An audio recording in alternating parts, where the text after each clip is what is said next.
হযরত আব্দুল্লাহ ইবনে ওমর রাদিয়াল্লাহু তাআলা আনহুমা, যাকে রাউসুল মুহাদ্দিসিন বলা হয়, হযরত ওমরের ছেলে আব্দুল্লাহ রাদিয়াল্লাহু তাআলা আনহুমা বর্ণনা করেন, আল্লাহ রাসূল সাল্লাল্লাহু আলাইহি ওয়াসাল্লাম ইরশাদ ফরমান, আল্লাহ পাক যে ব্যক্তিকে চারটি বিষয় দান করবেন, চারটি বস্তু যদি কোনো বান্দার মধ্যে থাকে, যদি কোনো আল্লাহর বান্দা এই চারটি বিষয় পেয়ে যায়, চারটি বস্তু যদি কেউ পেয়ে যায়, দুনিয়ার কোনো আর বিষয় যদি তার মধ্যে নাও থাকে, দুনিয়া কোনো সম্পদ যদি সে না পায়, দুনিয়া যদি তার কাছ থেকে আলাদা হয়ে যায়, হযরতে রাসূল বলেন সে যেন দুঃখিত না হয়, ব্যথিত যেন না হয়, সে যেন কিছুই হারাইল না। বলি সুবহানাল্লাহ। কয়টি বিষয়? চারটি বিষয় রাসূল বলেন, যদি কোনো আমার উম্মতের মধ্যে, আল্লাহর কোনো বান্দার মধ্যে যদি এই চারটা বিষয় থেকে থাকে, দুনিয়া যদি তার না পায়, কোনো কিছুই যদি সে না পায়, সে যেন কিছুই হারানোর বেদনা যেন তার মধ্যে না থাকে। আল্লাহ রাসূল বলেন সে যেন কিছুই হারাইল না, সে যেন কোনো ব্যাপারে দুঃখ না পায়, কোনো কষ্ট না পায়, সে যেন সব কিছু পেয়ে গিয়েছে। বলি সুবহানাল্লাহ। অতি সংক্ষেপে বলবো, আপনারা একটু মনোযোগ সহকারে শুনবেন। শুধু চারটা পরিচয় আপনাদেরকে সংক্ষিপ্ত ভাবে বলবো। আল্লাহ রাসূল বলেন, এক নাম্বার বিষয় হলো হিফজু আমানাতিন, আমানতের হেফাজত করা। দুই নাম্বার বিষয় হলো সিদকু হাদিসিন, তথা সত্য কথা বলা, সত্যবাদিতা। তিন নাম্বার বিষয় হলো ওয়া হুসনু খলিকাতিন, উত্তম চরিত্র। চার নাম্বার বিষয় হলো ওয়া ইফফাতুন ফি তুমাতিন, হালাল খাবার গ্রহণ করা। কয়টা বিষয় বললাম? চার নাম্বার বিষয় চারটা বিষয় বললাম। এক নাম্বারে হলো আমানতের হেফাজত। এক নাম্বার কি? আমানতের হেফাজত। দুই নাম্বার হলো সত্য কথা বলা। এক নাম্বার আমানতের হেফাজত, দুই নাম্বার সত্যবাদিতা, তিন নাম্বার হলো উত্তম চরিত্র, উত্তম চরিত্র। চার নাম্বার হলো হালাল খাবার। চার নাম্বার, আমার কাছে বুঝে থাকলে বলুন, কোন বান্দা যদি আর কিছু না পায়, কয়টা বিষয় পাইলেই তার জন্য ভালো হয়? জোরে বলুন, কয়টা? রাগ করছেন? আমার কথা কি বুঝতে পারতেছেন? আমার এই কথা কিন্তু আমার নয়, রাসূল বলেন। আল্লাহ রাসূল বলেন, যদি কোনো আল্লাহর বান্দা পৃথিবীর কিছু না পায়, সব তার কাছ থেকে হারিয়ে গিয়েছে, কিন্তু এই চারটা বিষয় তার কাছে আছে, এই চারটা সম্পদ, চারটা বস্তু, এই চারটা গুণ তার মধ্যে আছে, মহৎ এই চারটা গুণ যদি, সিফাত যদি তার মধ্যে থাকে, রাসূল বলেন পৃথিবীর সব কিছু যদি তার কাছ থেকে হারিয়ে যায়, তাই সে যেন ব্যথিত না হয়, পৃথিবীর কিছুই যেন সে হারায় নাই, সব কিছু যেন পেয়ে গিয়েছে। বলি সুবহান। কয়টা বিষয় বললাম? কয়টা? এক নাম্বার বলেছি কি? আমানতের হেফাজত। জোরে বলুন, এক নাম্বার আমানতের হেফাজত। দুই নাম্বার সত্যবাদিতা। দুই নাম্বার মানে সত্য কথা বলা। দুই নাম্বার কি বললাম? সত্য কথা বলা। তিন নাম্বার উত্তম চরিত্র। তিন নাম্বার, চার নাম্বার হালাল খাবার। চার নাম্বার কি? হালাল খাবার। রাগ করছেন নাকি আমার কথায়? আপনারা কি কেউ মুখস্থ করতে পারছেন এই চারটা বিষয়? আবার বলো, এক নাম্বার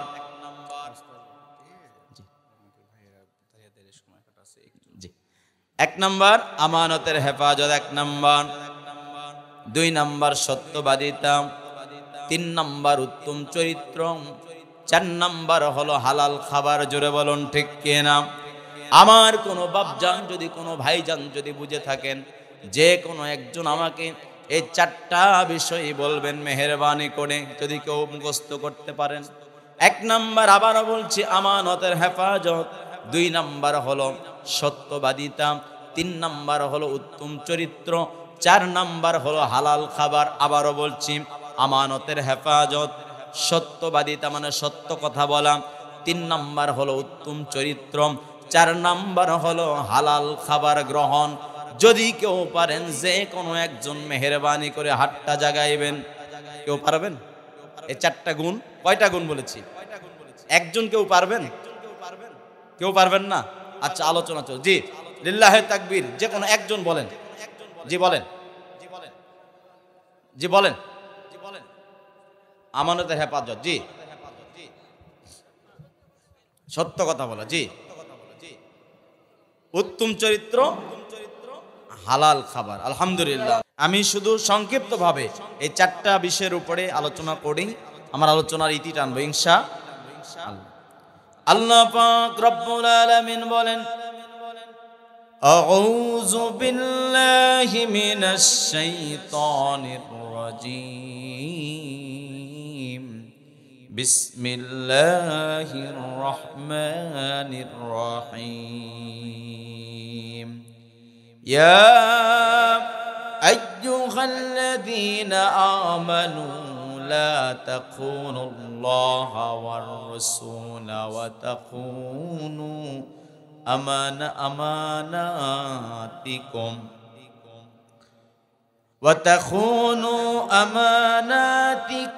ওয়া আনতুম তা'লামুন।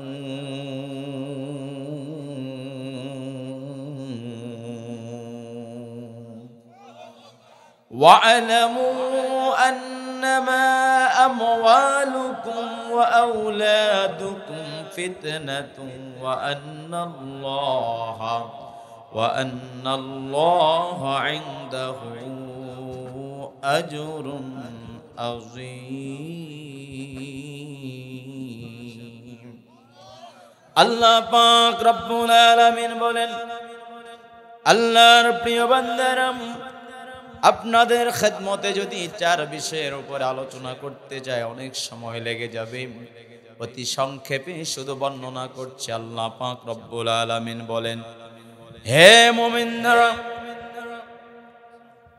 তোমরা কখনো আল্লাহর সাথে আল্লাহর হুকুমের খেয়ানত করো না, আল্লাহর আমানতের খেয়ানত করো না, রাসূলের আমানতের খেয়ানত করো না, আর পারস্পরিক তোমাদের মানুষের মাঝে আমানতের খেয়ানত তোমরা করো না।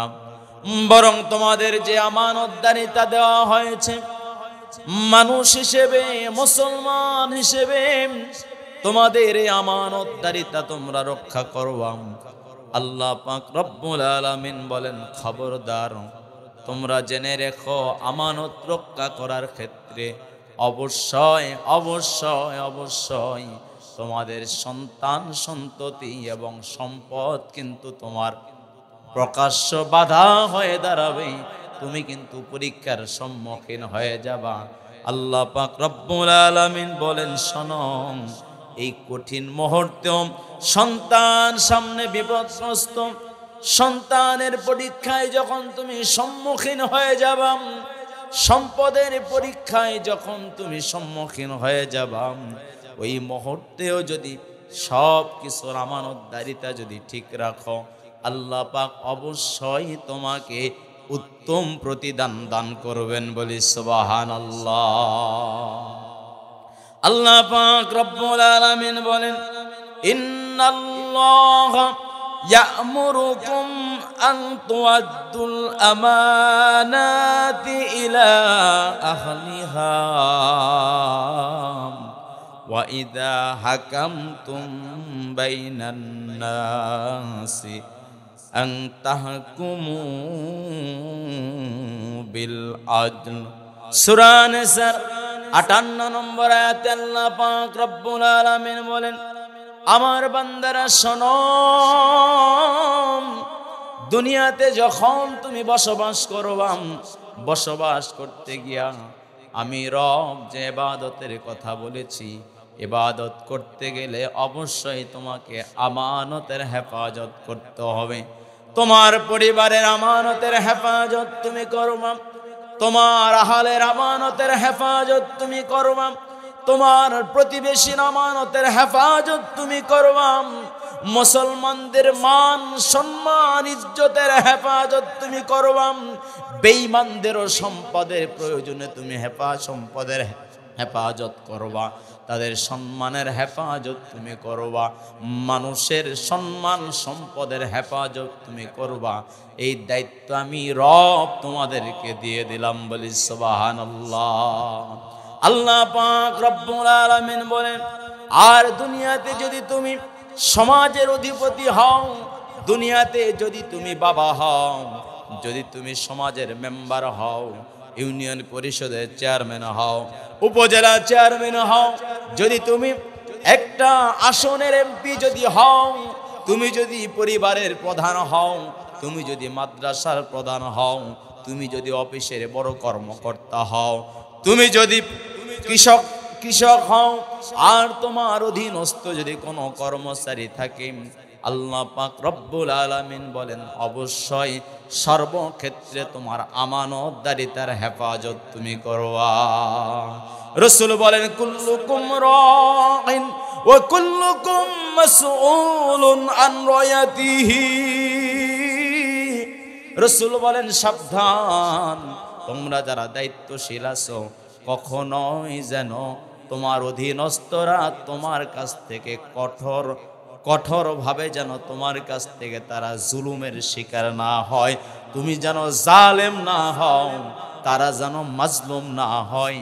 আর খবরদার তারা যেন তোমার অবহেলার কারণে বিপদে চলে না যায়, তোমার অবহেলার কারণে, দায়িত্ব ঠিক মতো পালন না করার কারণে সন্তান যেন লাইন হারা হয়ে না যায়, সন্তান যেন ড্রাগ অ্যাডিকশন না হয়ে পড়েন, সন্তান যেন গাঁজা, ইয়াবা, মদ, ফেন্সিডিল ইত্যাদি মদে আসক্ত মদ্যপায়ী যেন না হয়, এই সন্তান যেন অধিক পরিমাণে সম্পদ তসরুপ করার কারণে এই সন্তানটা যেন কোনো নারীতে আসক্ত হয়, এই সন্তানটা যেন সুদ প্রথায় আসক্ত হয়, এই সন্তানটা যেন ঘুষ প্রথায় আসক্ত হয়, এই সন্তানটা যেন অশ্লীল অসভ্য খারাপ কিছুতে লিপ্ত হয়ে, এ সন্তান যেন অসাধু মানুষের সঙ্গে সঙ্গ দেওয়ার কারণে যাতে করে নষ্ট না হয়ে যায়, এই জন্য আল্লাহ তোমাকে দায়িত্ব দিয়েছেন।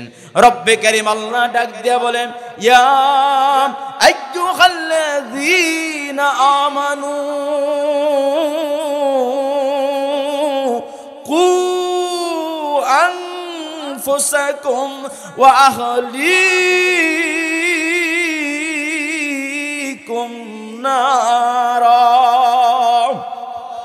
আল্লাহ পাক রব্বুল আলামিন বলেন সাবধান, তুমি যদি পরিবারের বাবা হও, তুমি যদি অফিসের বড় কর্মকর্তা হও, তুমি যদি অফিসের বড় প্রধান কেউ হও, তুমি যদি বড় কৃষক হও, তোমার অধীনস্থ যারা থাকবে, তুমি যদি পরিবারের বড় ভাই হও, তুমি যদি বড় বোন হও, তুমি যদি প্রিন্সিপাল হও, তুমি যদি সুপার হও, তুমি যদি হেডমাস্টার হও, তুমি যদি মুহতামিম হও, অবশ্যই তোমার অধীনস্থদের শরীয়তের খেলাফ না হওয়া পর্যন্ত তাদেরকে মান্য যারা করবে, তোমাদেরকে মান্য যারা করবে, তাদেরকে শরীয়তের উপর রাখার জন্য সর্বোচ্চ চেষ্টা তোমাদের করতে হবে। জোরে বলুন ঠিক কিনা? আর আমাদের কাজ হলো, যারা আমাদের উপরস্থ দায়িত্বশীল যারা থাকবে, অধীনস্থ হিসেবে আমরা শরীয়তের খেলাফ না হওয়া পর্যন্ত বাবা যেটা বলবে, মা যেটা বলবে, বড় ভাই যেটা বলবে, অফিসের বড় কর্মকর্তা, মাদ্রাসার প্রিন্সিপাল, সুপার, মুহতামিম, হেডমাস্টার স্যার যেটা বলবেন, এগুলোকে, অথবা কৃষক, বড় কৃষক, আমি কর্মচারী আছি, সেই হিসেবে দায়িত্বশীল যারা থাকবে তারা শরীয়তের খেলাফ না হওয়া পর্যন্ত যেটা বলবে এটা মেনে নেওয়া আমাদের জন্য ওয়াজিব। বলি সুবহান। এই মেনে নিচ্ছি না বিধায় সমাজে আমাদের, আলহামদুলিল্লাহ, আমরা মেনে নিচ্ছি না বিধায় সমাজে আজ বিশৃঙ্খলা। জোরে বলুন ঠিক। আল্লাহ পাক রব্বুল আলামিন, রাসূল বলেন, মান তাওয়াদা লিল্লাহ রাফাহুল্লাহ, যে নিজেকে ছোট বানাবে, आपका अपना हस्ती को अगर मर्तबा चाहिए, अल्लाह पाक रब्बुल आलमीन रसूल बोलेन মান তাওয়াদা লিল্লাহ রাফাহুল্লাহ। আর কবি বলেন মিটা দো আপনা हस्ती को अगर मर्तबा चाहिए, যদি তোমার মর্তবা আল্লাহ পাকের কাছে বুলন্দ করতে চাও, তোমার আমিত্বকে তুমি মিটায়া দাও। জোরে বলুন ঠিক কিনা? তোমার নফসানিয়াতকে দূর করে দাও। হযরত আবু বকর রাদিয়াল্লাহু তাআলা বলেন মুতু ক্বাবলাল মাউত, তুমি মরণের আগে তোমার নিজেকে মৃত্যু ঘোষণা করে দাও। তুমি নিজেকে কখনো সবল, কখনো বর্মিয়া, কখনো নিজেকে আমিত্ব বলে তুমি প্রকাশ করে বেরিও না, কারণ তুমি এক ফোঁটা নাপাক পানি। জোরে বলুন ঠিক? রাগ করছেন? তাহলে আমানতের খেয়ানত হচ্ছে কি হচ্ছে না? আমানতের খেয়ানত শুধু টাকা, হুজুর টাকা দিল আর ওই টাকাটা হুজুর ঠিক মতো রাখলো, এটাই কি শুধু আমানত? শুধু এটা আমানত নয়, আপনার স্ত্রী যাতে ঠিক মতো পর্দায় পশিদায় চলে এটাও আপনার কাছে আমানত। আপনার ছেলে আপনার কাছে আমানত, আপনার মেয়ে আপনার কাছে আমানত, অন্যের সম্মান আপনার কাছে আমানত, অন্যের কথা আপনার কাছে আমানত, ওয়াদা আপনার কাছে আমানত। জোরে বলুন ঠিক কিনা? রাগ করছেন? আল্লাহর প্রিয় বান্দারা, সূরাতুল আনফালের 27 নম্বর আয়াতে আল্লাহ পাক রব্বুল আলামিন ঘোষণা করেন, ইয়া আইয়ুহাল্লাযীনা আমানু লা তাখুনুল্লাহ ওয়ার রাসূল। আল্লাহ পাক রব্বুল আলামিন বলেন, ও মুসলমানেরা শোনো, আল্লাহর আমানতের কখনো খেয়ানত করো না, রসুলের আমানতের কখনো খেয়ানত করো না। এর পরবর্তীতে আল্লাহ পাক রব্বুল আলামিন বলেন, ওয়া তাখুনু আমানাতিকুম, আর তোমাদের মানুষের মধ্যে পারস্পরিক যে আমানতগুলো আছে, এই মানুষের মধ্যে আমানতের কখনো খেয়ানত করো না। আমি আপনাদের কাছে এখন বলতে চাই, আমানত 3 ধরনের। কয় ধরনের? প্রথম নম্বর আমানত হলো আল্লাহর আমানত, প্রথম নম্বর আমানত। দ্বিতীয় নাম্বার আমানত হলো রসুলের আমানত। তৃতীয় নাম্বার আমানত হলো মানুষের মাঝে মানুষের আমানত। জোরে বলুন ঠিক কিনা? আমানত কয় প্রকার? কয় প্রকার? 1 নাম্বার হলো আল্লাহর আমানত, 2 নাম্বার রসুলের আমানত, 3 নাম্বার মানুষের আমানত। আমার কথা কি রাগ করছেন আপনারা? এখনই আমার আলোচনা একদম আর বেশি ইতি টানবো না, আপনার আলোচক আসলেই আমার আলোচনা শেষ করে দেবো ইনশাআল্লাহ। তবে আমি বেশি বলতে পারলাম না, আপনাদেরকে এখন আমি ফয়সালা নিতে চাই। আল্লাহর আমানত নামাজ, আল্লাহর আমানত রোজা, আল্লাহর আমানত হজ, আল্লাহর আমানত জাকাত, আল্লাহর আমানত আল্লাহর ইবাদত। জোরে বলুন ঠিক কিনা? রসুলের আমানত রসুলের সুন্নত পালন করা। জোরে বলুন ঠিক কিনা? আর মানুষের আমানত হলো আপনার মার আমানত, আপনি আপনার সন্তান আমানত আপনার কাছে। জোরে বলুন ঠিক কিনা? এজন্য আল্লাহর বান্দারা, আপনাদের খেদমতে আরজ করতে চাই, অধিক সময় আমি আপনাদের কাছে বলতে পারবো না, আর সামনের দিকে যাইতেও পারবো না। তবে আপনাদেরকে মনে রাখতে হবে যে 4টি বিষয় আল্লাহ রসুল বলে দিয়েছেন।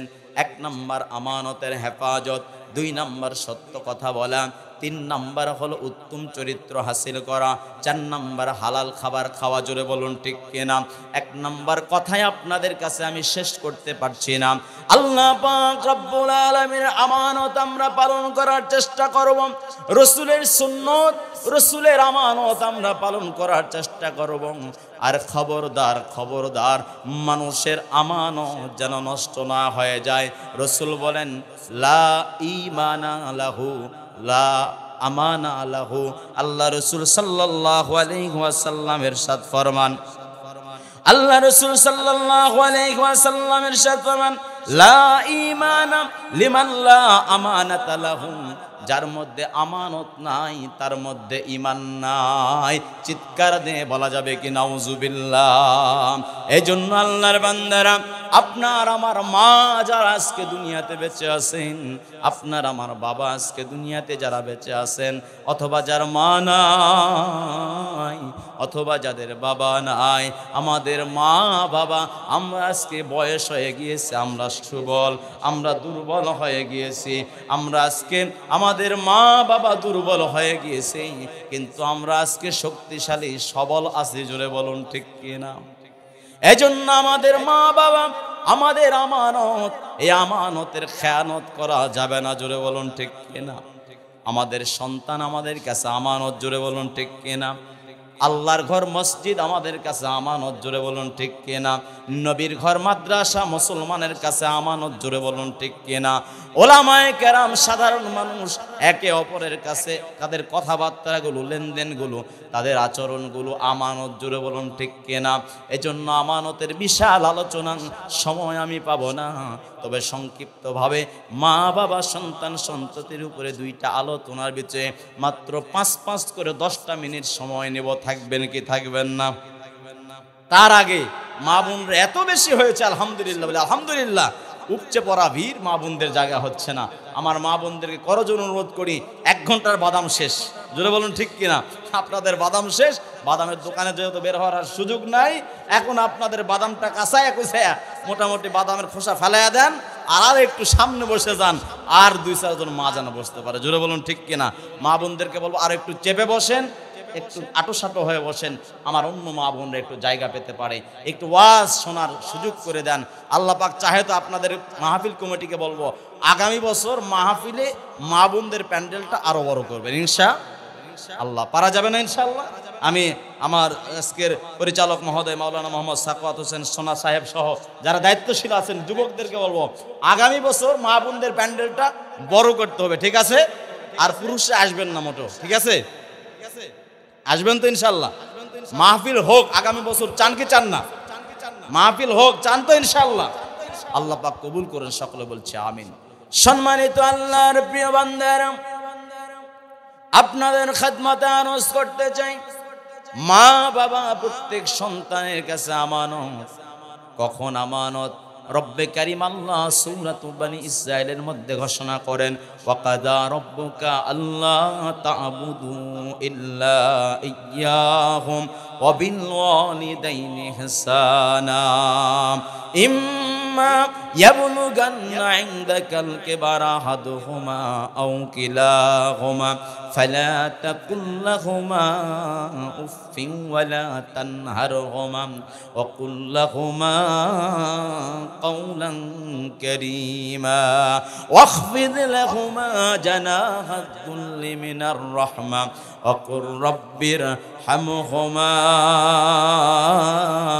كما ربياني صغيرا। এ আমার যুবক ভাই জানেরা শুনুন, ও আমার যুবতী মারা শুনুন, আপনার মা আজকে বৃদ্ধ হয়ে গেছে, আপনার বাবা আজকে বৃদ্ধ হয়ে গিয়েছে। ওই মা ওই বাবার কাছে এতদিন আমি সন্তান হিসেবে আমানত ছিলাম, কিন্তু আজকে যখন আমি স্বাবলম্বী হয়ে গিয়েছি, আজকে যখন আমাকে আল্লাহ শক্তি দিয়েছে, আজকে যখন আমি বড় হয়ে গিয়েছি, আল্লাহ বলেন এখন তুমি আর তাদের আমানত নয়, বরং তারাই তোমার কাছে আমানত। চিৎকার দিয়ে বলা যাবে কি সুবহানাল্লাহ? আল্লাহ বলেন আমার ইবাদত আমার আমানত,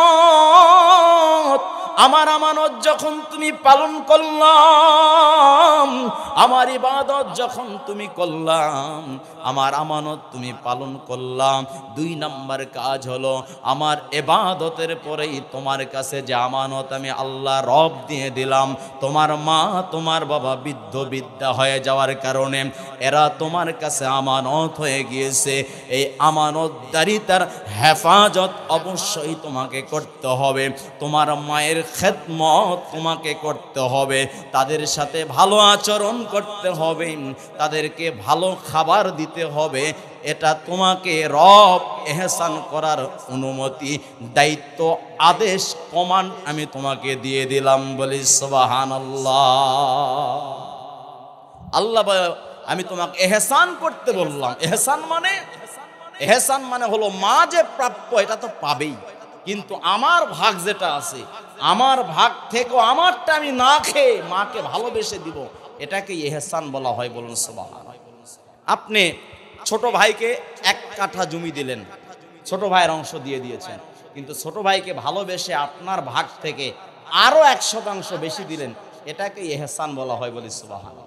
মুফাসসিরে কেরামগুলো মানে ইহসান তাকেই বলা হয় প্রাপ্ত অংশ নয়, প্রাপ্ত অংশের পরে অতিরিক্ত ভালোবেসে যদি কিছু দেন এটাকে ইহসান বলা হয় বলি সুবহান।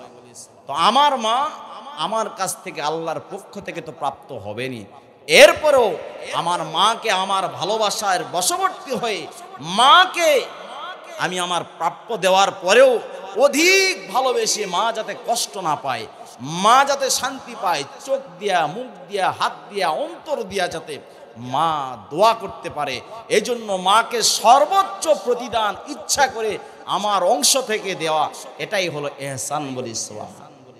আমার কথা কি বুঝতে পারলেন আপনারা? আর যদি মার খেদমত আমরা না করতে পারি তাহলে আমাদের জন্য দুর্ভোগ। জোরে বলুন ঠিক কি না? আল্লাহ রাসূল সাল্লাল্লাহু আলাইহি ওয়াসাল্লাম বলেন, দুই শ্রেণীর মানুষের আযাব পৃথিবীতে হয়। প্রথম শ্রেণী হলো যারা জালেম হয়, এই জালেমের শাস্তি পৃথিবীতে হয়। দ্বিতীয় শ্রেণী হলো যারা উকুকুল ওয়ালিদাইন, পিতামাতার অবাধ্য সন্তান, এদেরও শাস্তি পৃথিবীতে হয়। জোরে বলুন ঠিক কি না? আমি আপনাদের সম্মুখে অধিক সময় নিতে পারবো না। আল্লাহ পাক রব্বুল আলামিন বলেন, আমার বান্দারা শোনো, তোমার মা যখন চলতে পারে না, তোমার বাবা যখন চলতে পারে না, তোমার মা বাবা যখন নিজে হাতে ইনকাম করতে পারে না, নিজে যখন লাঠিতে ভর দেওয়া ছাড়া হাঁটতেও পারে না, নিজে যখন মসজিদেও যাইতে পারে না, নিজে যখন ইনকাম সোর্স বন্ধ হয়ে গিয়েছে, রব্বে কারিম ডাক দিয়া বলেন, ওই মাকে কোনোদিন আপদ মনে করবা না, ওই বাবাকে কোনোদিন ঝামেলা মনে করবা না, বরং ওই মা বাবাকে তুমি তোমার সর্বোচ্চ খেদমতটা তুমি দেবা। আল্লাহ বলেন, কখনো খবরদার খবরদার তুমি তোমার মা বাবাকে কোনোদিন জবাব দিয়ে শব্দটা উচ্চারণ করো না, বরং তোমার প্রশস্তের ডানাগুলো, রহমতের হাতগুলো তোমার মা বাবার উপর বিছিয়ে দাও। আর জীবিত অবস্থায় হোক আর মরণের পরে হোক, তোমার মা বাবার জন্য দোয়া করো, রব্বির হামহুমা কামা রব্বায়ানি সগীরা, রব্বির হামহুমা কামা রব্বায়ানি সগীরা। রাসূল বলেন, আল-রাদার রব্বি ফি রাদাল ওয়ালিদাইন ওয়া সাকাতুর রব্বি ফি সাকাতিল ওয়ালিদাইন। অনেক কথা ওদিকে যেতে পারবো না। রাসূল বলেন, তোমার মা বাবা যদি তোমার উপর সন্তুষ্ট না করে জান্নাত ওয়াজিব করে দিবেন, বলি সুবহানাল্লাহ। আর যদি তোমার মা তোমার উপরে বেজার হয়ে যায়, তোমার বাবা যদি তোমার উপরে বেজার হয়ে যায়, রাসূল বলেন, তোমার জন্য জাহান্নাম খরিদ করে নিলা, তোমার জন্য জাহান্নাম আসামি তুমি হয়ে গেলা, বলি নাউজুবিল্লাহ। কারা কারা জান্নাত পেতে চাই হাতটা জাগায়। আল্লাহ আমাদের কবুল করে নাও, সকলে বলছি আমিন। আল্লাহর বান্দারা, ছোট্ট একটা ঘটনা বলবো। মা বাবার যদি কেউ অবাধ্য হয় তার যে কঠিন শাস্তি হবে, ছোট্ট একটা ঘটনা বলবো, শুনবেন কি শুনবেন না? ছোট্ট একটি ঘটনা। এক আল্লাহর ওলি, তিনি স্বাভাবিক আলেম ছিলেন, আল্লাহ পাক শরীয়তের আলেম তাকে বানিয়েছেন। মায়ের খেদমত করতেন, হজ করার নিয়ত করেছে। বৃদ্ধ মা বলে, বাবারে এবার তুমি হজে যেও না। মার কথা শুনে প্রথম বছর হজে যায় নাই, দ্বিতীয় বছর আবার যখন হজে যেতে চায়, মা আবার নিষেধ করে, বাবা তুমি হজে যেও না। দ্বিতীয় বছরও সন্তান হজে যায় নাই। তৃতীয় বছর বলে, মা আমি এবার হজে যাবই, তোমার কথা শুনবো না। ওই তুমি তো সুস্থই আছো, তুমি তো বেশি অসুস্থ হও না, আর তুমি তো মারাও যাও না, আমাকে কেন অযথা হজ থেকে তুমি বাধা প্রদান করো? মায়ের অবাধ্য সন্তান হয়ে গেল, মাকে নিষেধাজ্ঞা মা করলো, কিন্তু মায়ের কথাগুলো না শোনেন। হজ করার নিয়তে যখন বের হয়ে চলে গিয়েছে, মা যখন শুনতে পেরেছে সন্তান আমার কথা শোনে না, হজের জন্য যখন বের হয়ে গিয়েছে, মা আল্লাহর কুদরতি কদমে সেজদায় পড়ে গিয়েছে, আল্লাহর কাছে দোয়া করছে, আল্লাহ আমার সন্তানকে তুমি দুনিয়াতে চরম একটা শিক্ষা দিয়া দিও, ওকে খানায় কাবার দেখার বদলে ওকে তুমি চোরের আসামি বানায়া দিও, বলি নাউজুবিল্লাহ। মা দোয়া করে ফেলেছেন, রব্বে কারীম আল্লাহ দোয়াটা কবুল করে নিয়েছে। সন্তান যখন আস্তে আস্তে হেঁটে হেঁটে হজের জন্য যখন যাইছেন, একটা গ্রাম পার হয়, দুইটা গ্রাম পার হয়, তিনটা গ্রাম পার হয়, সারা রাত্র সফর করে বিশ্রাম নেওয়ার পরে আবার যখন রাত্র চলে আসে মসজিদে গিয়া ইবাদত করার জন্য। আগের যুগে মসজিদগুলো খোলা থাকতো, জোরে বলুন ঠিক কিনা? খেজুর পাতার মসজিদ ছিল, চাটাইয়ের ঘরের মসজিদ ছিল, মাটি দ্বারা ঘেরা মসজিদ ছিল, চুন সুরকির ইট দ্বারা মসজিদ ছিল, জোরে বলুন ঠিক কিনা? এই মসজিদগুলোর আশ্রয় হিসেবে আল্লাহর ওই বান্দা, ওই আলেম বান্দা মার কথা অমান্য করে যখন হজের নিয়তে চলে যায়, ওই আল্লাহর বান্দাটি হজের নিয়তে যখন যাইতেছিলেন, রাত হয়েছে, গভীর রজনী যখন হয়ে যায়, এশার পরে পরে আস্তে করে মসজিদে ঢুকে ইবাদতের নিয়তে, মসজিদে ঢুকে যখন নামাজের নিয়তে দাঁড়িয়ে গিয়েছে, নামাজের নিয়তে দাঁড়িয়েছে, ঠিক ওই রাত্রে ওই এলাকায় চুরি হয়েছে।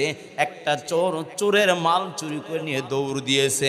চোরের পিছনে এলাকাবাসী যুবকরা মিলে দৌড় দিয়েছে, সবাই মিলে যাতে করে চোরকে আটকানো যায়।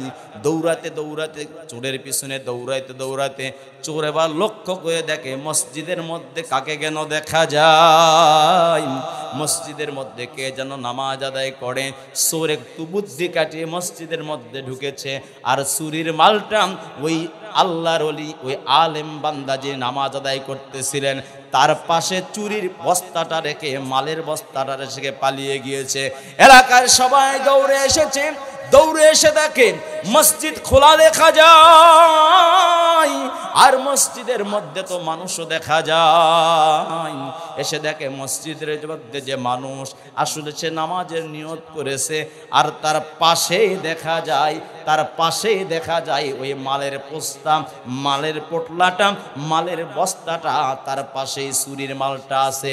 এবার সবাই মিলে বলে, বেটা নামাজ বন্ধ কর, নামাজ বন্ধ কর বেটা, চোর, একে তো চুরি করছো, এরপর আর মসজিদে ইবাদতের ভান করতেছো।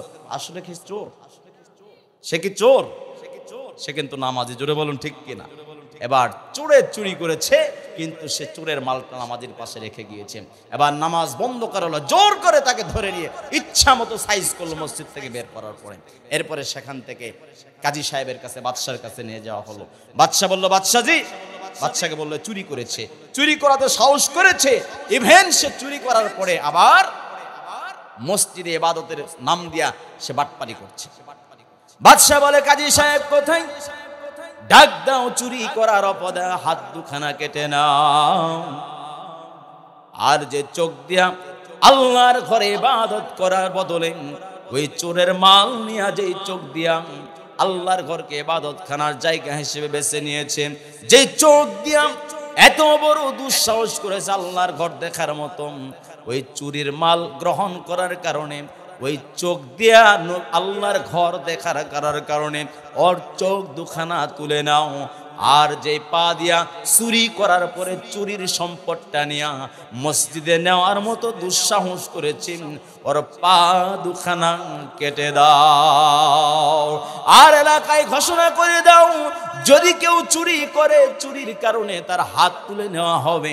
আর ঘোষণা করে দাও, চোরের মাল চুরি করার পরে যদি কোনো চোর সাহস দেখায়, মসজিদ দেখার মতো সাহস যদি কেউ করে, তার চোখখানাও তুলে নেওয়া হবে।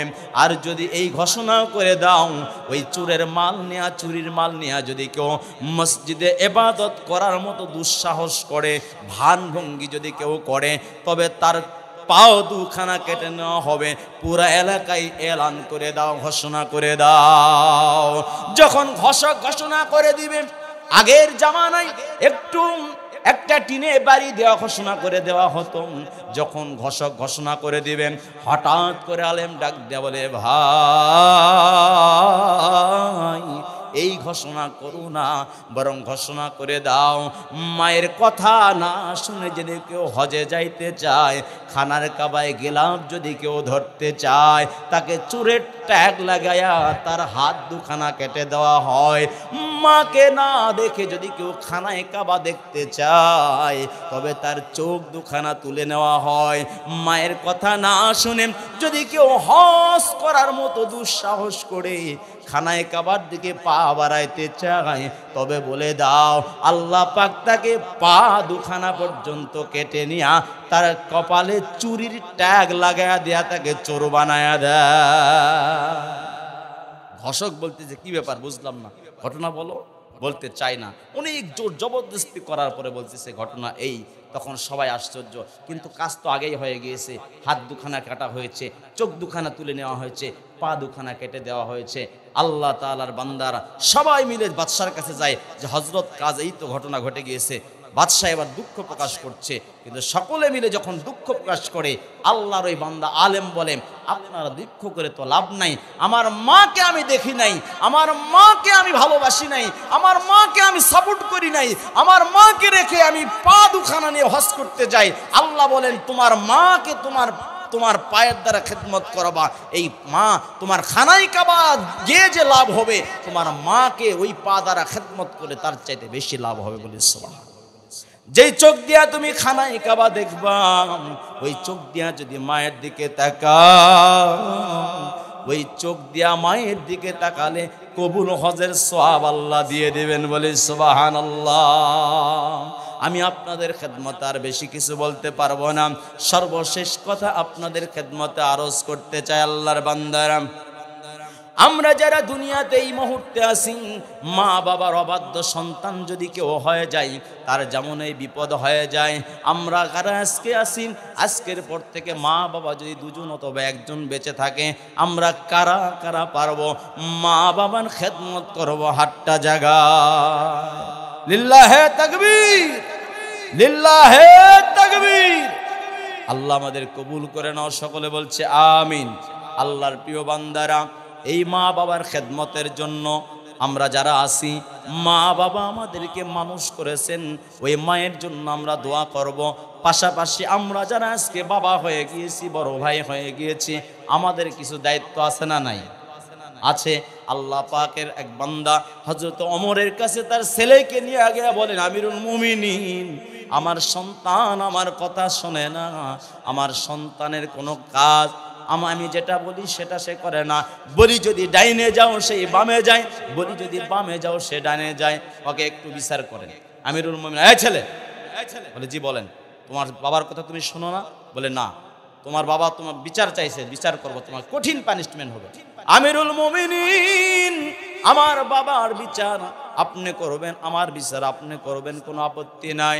তবে আমি আপনার কাছে একটা আরজি করি, আমার বাবা আমার কোনো দায়িত্ব পালন আছে কিনা, এই হকটা কোনো হক আছে কিনা জানতে চাই। হযরত ওমর বলে অবশ্যই, প্রত্যেক বাবার উপর তার সন্তানের 3টা হক আছে। অতি সংক্ষেপে বলছি, 1 নাম্বার হক হলো তোমার সন্তান জন্মের আগেই সন্তানের ভালো মায়ের ব্যবস্থা করে দিবা। 2 নাম্বার হক হলো সন্তানের ভালো নাম রেখে দিবা। 3 নাম্বার হক হলো সন্তানের এলমে দ্বীন ব্যবস্থা তাকে করবা। এলমে দ্বীন কোথা থেকে পাওয়া যায়? মাদ্রাসা থেকে। জোরে বলুন ঠিক কিনা?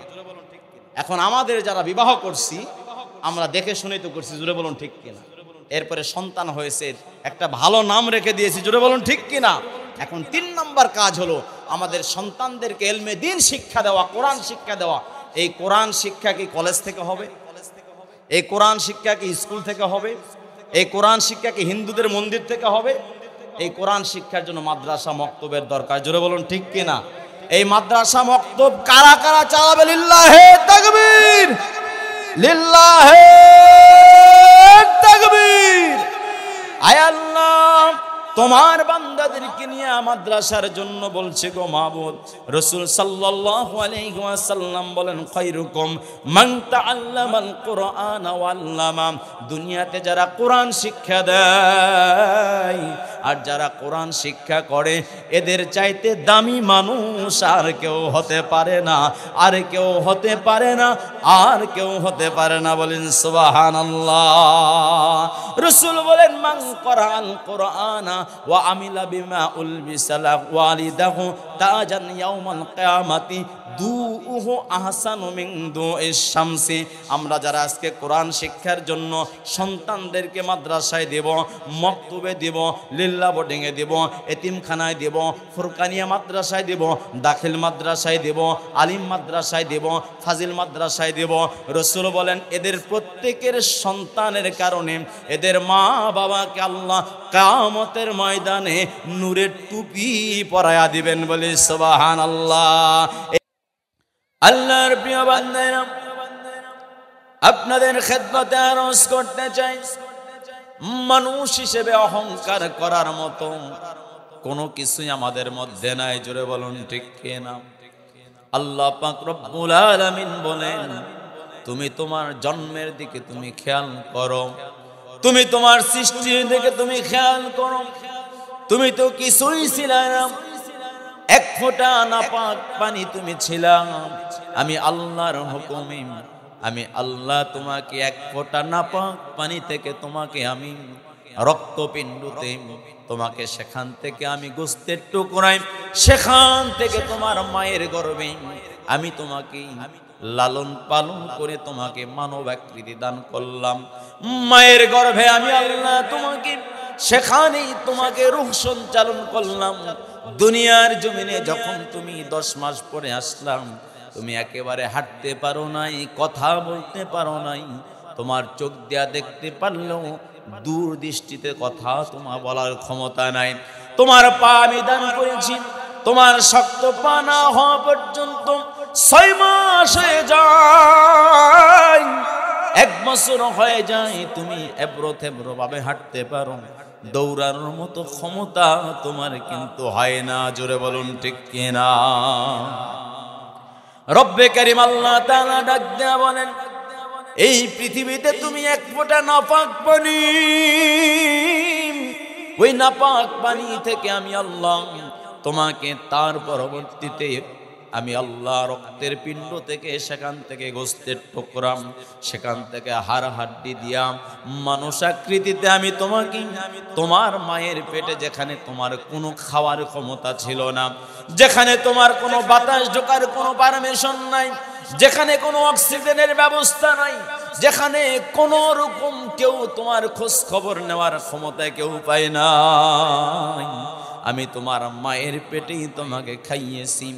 তোমার মায়ের পেটে থেকে তুমি মাতব্বনি করতে পারো নাই, এমনকি যখন জমিনে তুমি এসেছো, তোমার মা তোমাকে, তোমার মায়ের তাজা রক্তগুলো আমি রবের হুকুমে যখন দুধ পান করেছ, যখন তোমার মা আল্লাহ বলতে বলেছে আল্লাহ বলেছ, যখন তোমার মা বাবা শিখিয়েছে বাবা বলেছ, যখন তোমার মা মা বলতে শিখিয়েছে মা বলেছ, যখন তোমার মা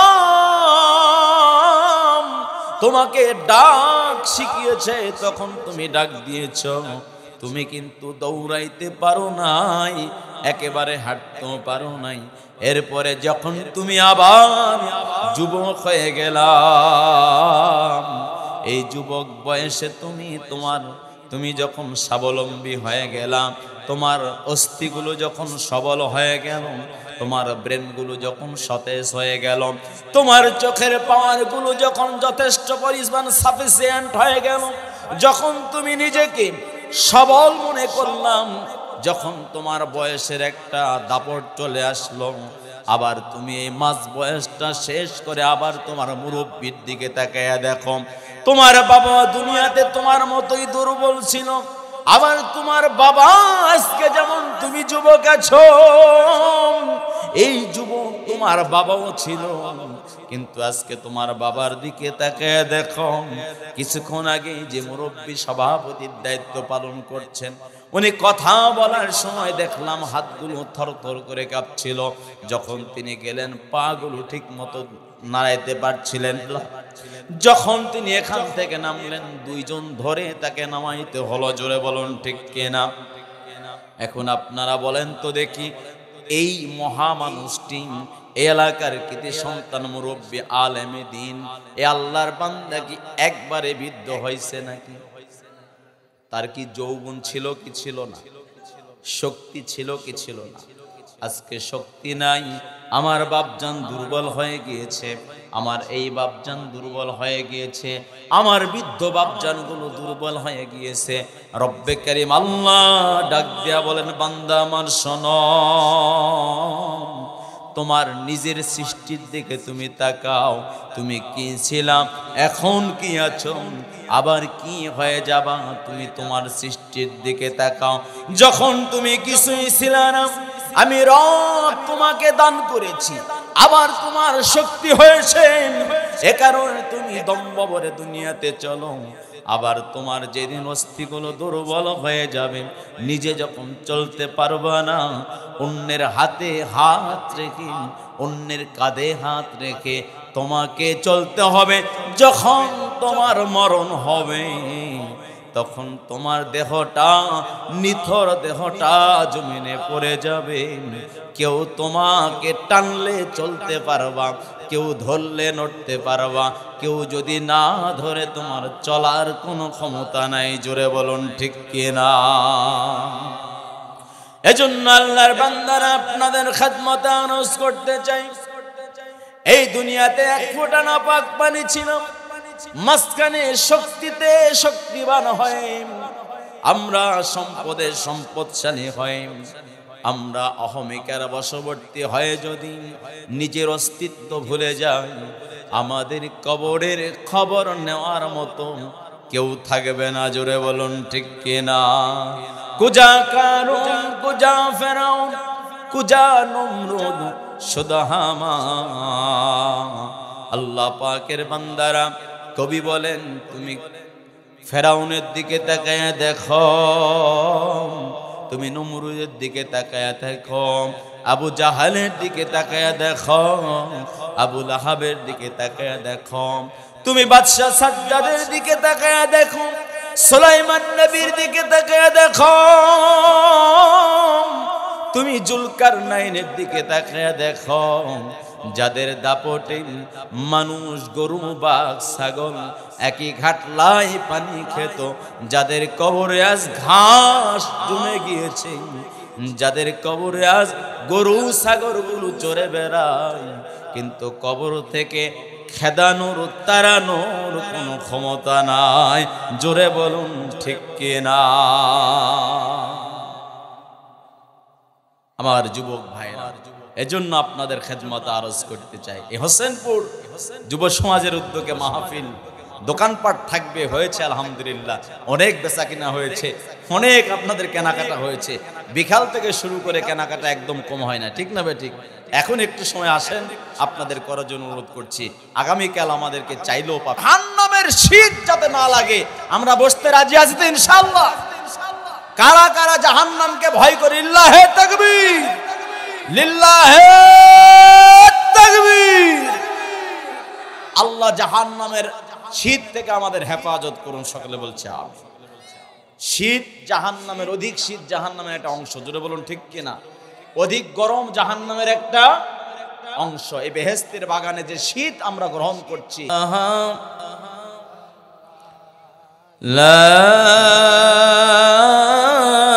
ইলাহা ইল্লাল্লাহ মুহাম্মাদুর রাসূলুল্লাহ। আল্লাহুম্মা আমিন।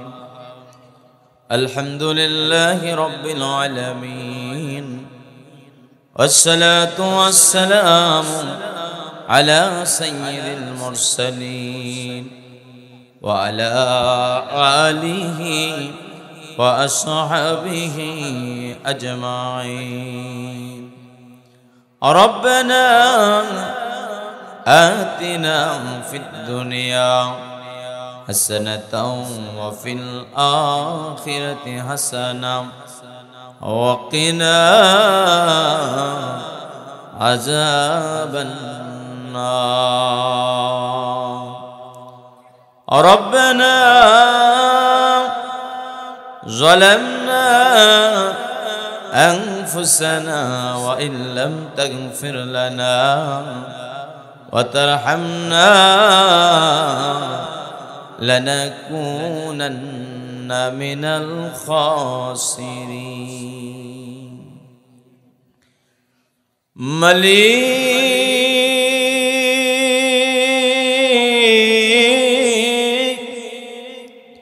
ওগো অসহায়ের মালিক,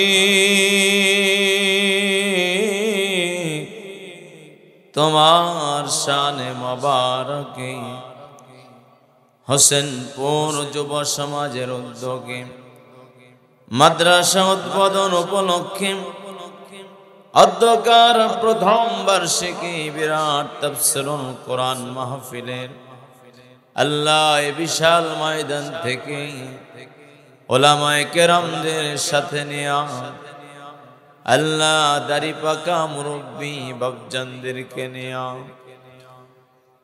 মালিক গো এলাকার যুবকদের নিয়ে যাদের গুনাহ লেখা শুরু হয় নাই, মাসুম বাচ্চাদের নিয়ে পর্দার অন্তরালের কিছু মা বোনদেরকে নিয়ে গুনাহ মাফ পাওয়ার আশায় দুখানা হাত পেতে ধরলাম।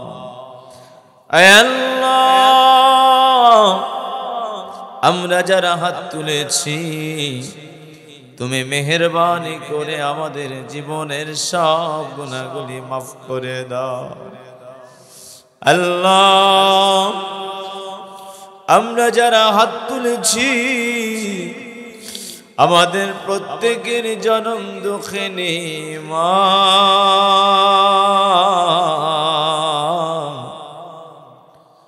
দরদের আব্বা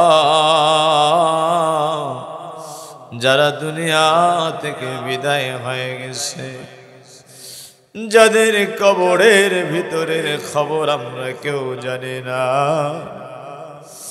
ওই মা আমাদের 10 মাস গর্ভে রেখেছে, মা প্রসব যন্ত্রণায় ছটফট করেছে, মায়ের তাজা রক্তগুলো তোমার হুকুমে দুধ হয়েছে আল্লাহ।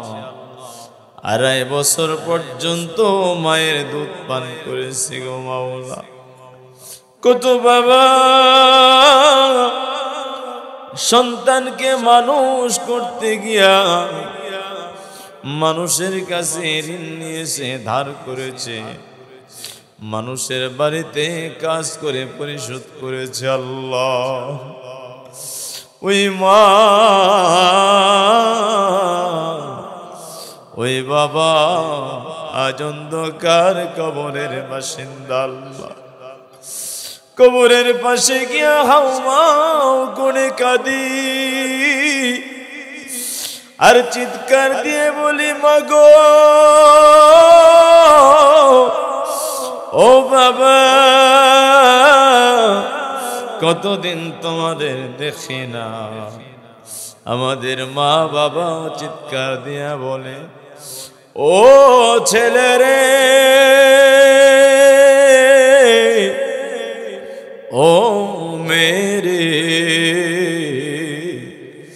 দুনিয়ায় ফেলে আসা কোনো মান সম্মান টাকা পয়সা সম্পদের ভাগ চাই না, তোর জনম দুঃখিনী মা,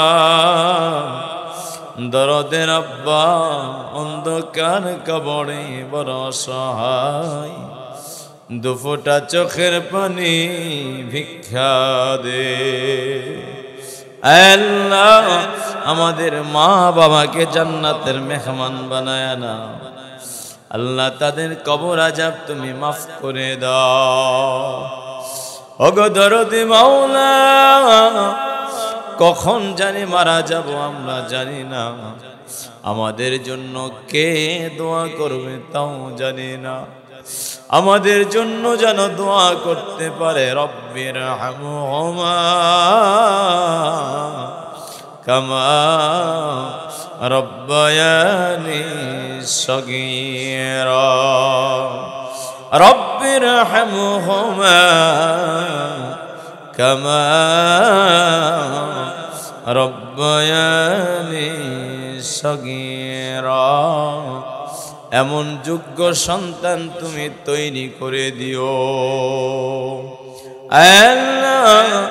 আজকের এই মাহফিলকে কিয়ামতের ময়দানের নাজাতের জরিয়া হিসেবে আমাদের কবুল করে নিও আল্লাহ। যে মাদ্রাসা উদ্বোধন নিয়ত হয়েছে মাদ্রাসার যা কিছু প্রয়োজন গায়েবে খাজানা থেকে পুরা করে দিও। এলাকার সকলের ঐক্যবদ্ধ হয়ে মাদ্রাসা দাঁড় করে একটা সুনামধন্য প্রতিষ্ঠান তুমি কবুল করে নিও আল্লাহ। আল্লাহ আজকের মাহফিলের সভাপতি বিশিষ্ট আলেমে দ্বীন, প্রবীণ আলেমে দ্বীন, জাতির রাহবার এলাকার কৃতি সন্তান হযরত মাওলানা আলহাজ মুসা কালিমুল্লাহ দামাত বারাকাতুহু আলিয়া, আল্লাহ তার আপন ছোট ভাই সহ সভাপতি জনাব হযরত মাওলানা আলহাজ মহিউদ্দিন খন্দকার সাহেব দামাত বারাকাতুহুম আলিয়া সহ আজকের মাহফিলের আলোচক বৃন্দ, আল্লাহ বিভিন্ন মসজিদের খতিব সাহেব, ইমাম সাহেব, মুয়াজ্জিন সাহেব, খাদেম, সভাপতি, সেক্রেটারি, ক্যাশিয়ার, দায়িত্বশীল মুসল্লিয়ানে কেরাম, সকল আমার বাপজান ভাইজান, পদ্মার অন্তরে মা বোনদেরকে সহ এই মাহফিলের আয়োজক যুবকদেরকে তোমার কাছে সুপর্দ করে দিলাম। আল্লাহ সকলকে তুমি কবুল করে নাও, সকলের মা বাবার কবরগুলোকে জান্নাতের বাগান বানায়া দাও।